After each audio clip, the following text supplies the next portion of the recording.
ન milk powder, ન મલાઈ, ન ફૂલ ફેટ દૂધ, ન કોઈ વધારાની વસ્તુ, અને આ દૂધપાક બની જશે ફક્ત 15 જ મિનિટમાં, અને તે પણ કુકરમાં. માનવામાં નથી આવતું ને, પણ એક વખત મારા કહેવાથી અને મારી બધી ટિપ્સ ફોલો કરીને દૂધપાક આ રીતે જરૂરથી ટ્રાય કરજો. તમારો સમય તો બચશે જ અને દૂધપાક બનશે એકદમ જ ક્રીમી અને ઘાટો. તો ચલો જલ્દીથી રેસીપી શરૂ કરીએ. તો દૂધપાક બનાવવા માટે આપણે લઈ લઈશું સૌથી પહેલાં બાસમતી ચોખા. તો હું તમને આજે પરફેક્ટ માપ પણ કહીશ કે કેટલા દૂધ માટે કેટલા ચોખા લેવાના. તો તમારી પાસે બાસમતી ચોખા ન હોય તો ઘરમાં જે પણ ચોખા હોય તે તમે લઈ શકો છો. પણ જો બાસમતી ચોખા હશે તો તેનો ફ્લેવર અને સુગંધ ખૂબ જ સરસ આવશે.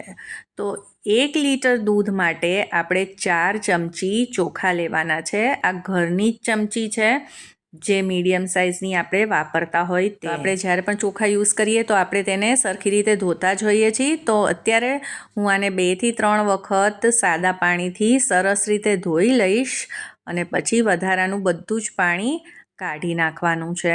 2 થી 3 વખત ધોયા પછી ચોખામાં ઉમેરવાનું છે ગરમ પાણી. તો ગરમ પાણી ઉમેરવાથી ચોખા એકદમ જ જલ્દીથી પલળી જશે. એટલે તમે સાદું પાણી પણ ઉમેરી શકો છો, પણ તો પછી તમારે એને અડધો કલાક જેવું પલાળવા દેવા પડશે.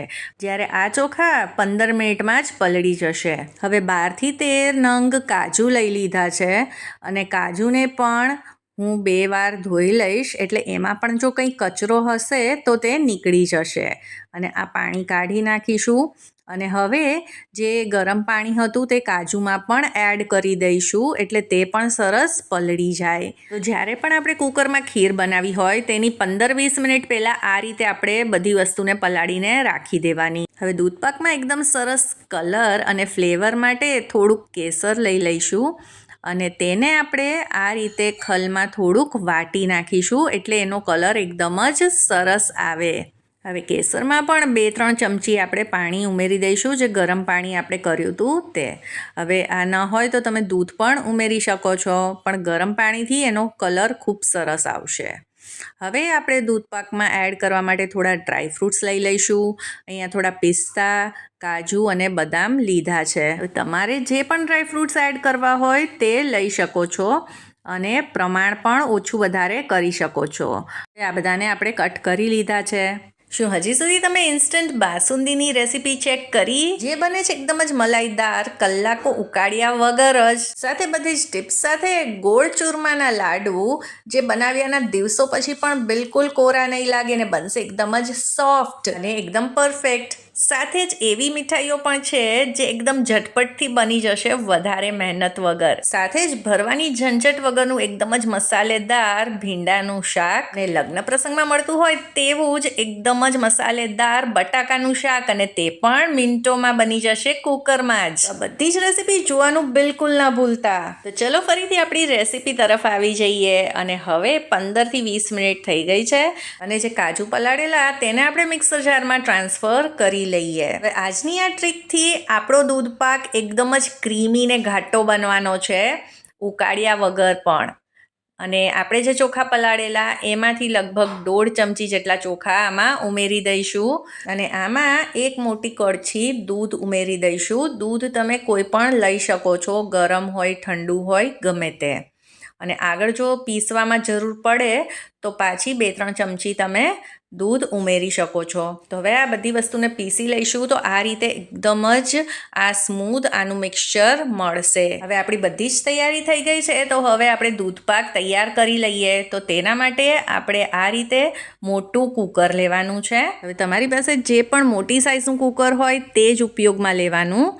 આ રીતના, જેથી કરીને આપણે જે દૂધપાક બનાવીએ તૈયાર થાય તો તે ઉભરાય નહીં અને આમાંથી બહાર ન નીકળે. અને આપણે ગમે તેટલી ટિપ્સ ફોલો કરશું ને તો પણ થોડુંક તો દૂધ બહારે નીકળશે જ. એટલે આપણે આ રીતે મોટું જ કુકર લેવાનું છે અને તે જાડા તળિયાનું હોવું જોઈએ. હવે 1.5 ચમચી જેટલું ઘી આમાં આપણે એડ કરશું અને બ્રશની મદદથી કે હાથોની મદદથી આપણે તેને ફેલાવી લેશું.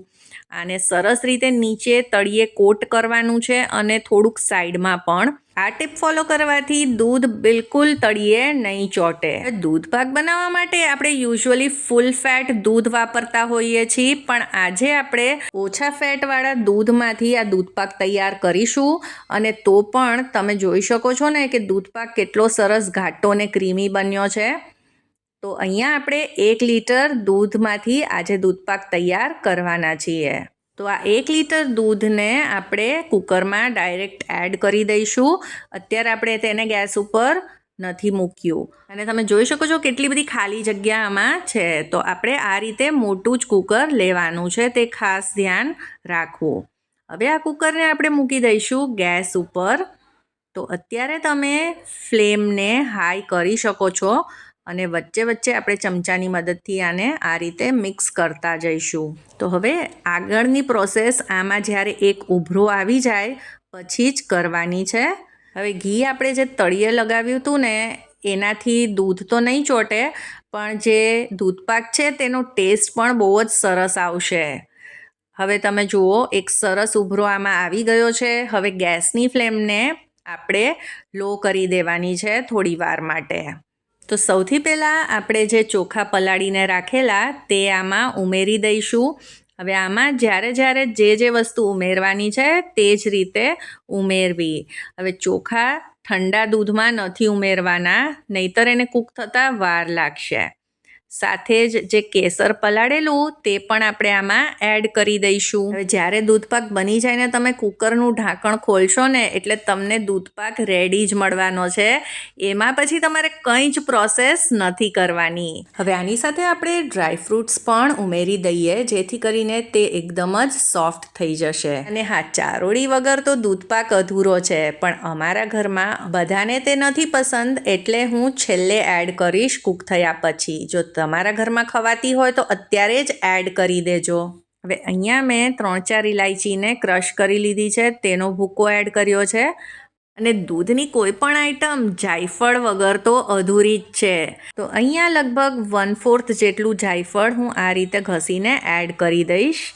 જાયફળનો ફ્લેવર તો દૂધપાકમાં બહુ જ સરસ આવે છે.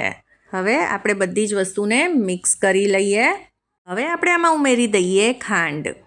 તો ખાંડ અહીંયા મેં 1/4 કપ લીધી છે અને જો આવી રીતે મેઝરિંગ સ્પૂનથી લઈએ તો 4 ટેબલ સ્પૂન ખાંડ છે. હવે આનાથી દૂધપાક મીડિયમ ગળ્યો બનવાનો છે. જો તમારા ઘરમાં વધારે ગળ પણ ખવાતું હોય તો 2-3 ચમચી વધારે પણ ઉમેરી શકો છો. હવે આજની આ સ્પેશિયલ ટ્રીક કે જેનાથી આપણો દૂધપાક એકદમ જ ક્રીમી ને ઘાટો બનશે તે છે આ ચોખા અને કાજુની જે પેસ્ટ કરી હતી તે ઉમેરવી. અને ગેસની ફ્લેમ આપણે સ્લો જ રાખી છે અત્યારે. હવે આપણે બધી જ વસ્તુને મિક્સ કરી લઈએ. હવે જો તમારા ઘરે અચાનકથી કોઈ મહેમાન આવી જાય કે પછી તમારી પાસે સમય ઓછો હોય અને આ રીતે તમારે દૂધપાક તૈયાર કરવો હોય તો આ બસ 15થી 20 મિનિટમાં તૈયાર થઈ જાય છે. હવે બધી જ વસ્તુને એકવાર મિક્સ કરી લઈશું અને હવે આપણે કુકરનું ઢાંકણ બંધ કરી દઈશું. પણ દૂધપાક ઉભરાય નહીં તેના માટે આપણે હજી એક ટીપ અત્યારે ફોલો કરવાની છે અને તે છે કે આપણે થોડું ઘી લગાવી દઈશું. આ રીતે વિસલની જે અંદરની સાઈડ હોય જે પાર્ટ ત્યાં પણ અને વાઇસરની જગ્યાએ પણ. અને તે જ રીતે આપણે ઢાંકણાની ઉપરની સાઈડ પણ થોડું ઘી લગાવી દઈશું. હવે આનાથી એકદમ જ જે દૂધ નહીં ઉભરાય એવું નથી, થોડુંક તો નીકળશે પણ જે એકદમ જ ઉભરાઈને બહાર બધું દૂધ નીકળી જતું હોય તેવું નહીં થાય. હવે કુકરનું ઢાંકણ બંધ કરી અને આપણે 1 કે 2 વિસલ થવા દઈશું. હવે જ્યારે આમાં 2 વિસલ આવી જાય પછી આપણે ફ્લેમને લો કરી દેવાની છે અને પછી એને બીજી 2-3 મિનિટ માટે રાખવાની છે અને પછી ગેસને બંધ કરી દેવાનો છે. તો જુઓ આ રીતે થોડુંક તો આ બહાર દૂધ નીકળ્યું જ છે. હવે કુકરને થોડુંક સીજવા દઈશું અને જ્યારે આમાંથી બધી વરાળ નીકળી જાય પછી આપણે કુકરને ખોલી લઈશું. તો તમે જોઈ શકો છો કે આ રીતે ચારે બાજુ આમાં મલાઈ પણ થઈ ગઈ છે. તો બધી મલાઈને આપણે આમાં એડ કરી લઈશું અને જુઓ કેટલો સરસ ઘાટો દૂધપાક તૈયાર થયો છે. અને તમને ચોખા બતાવું, ભાત જુઓ એકદમ જ સરસ મોટો દાણો થયો છે અને એકદમ સોફ્ટ પણ થઈ ગયો છે.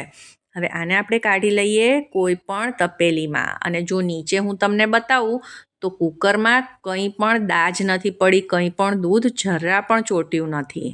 જો બન્યો છે ને એકદમ જ પરફેક્ટ દૂધ પાક. અને ટેસ્ટમાં જો હું તમને કહું તો એકદમ ટેસ્ટી, કોઈ કહી જ નહીં શકે કે આપણે આને કુકરમાં તૈયાર કર્યો છે. તો આશા કરું છું કે આજની આ રેસીપી તમને પસંદ આવી હશે, અને જો તમને પસંદ આવી હોય તો આ વિડીયોને લાઈક કરી દેજો, તમારા ફ્રેન્ડ્સ અને ફેમિલીમાં જરૂરથી શેર કરજો. અરે મારી ચેનલ ચાર્મીસ ગુજરાતી રસોઈને સબસ્ક્રાઈબ કરવાનું બિલકુલ ના ભૂલતા. તો સૌને જય શ્રી કૃષ્ણ, અને મળીએ કાલે નવી રેસીપી સાથે. આવજો.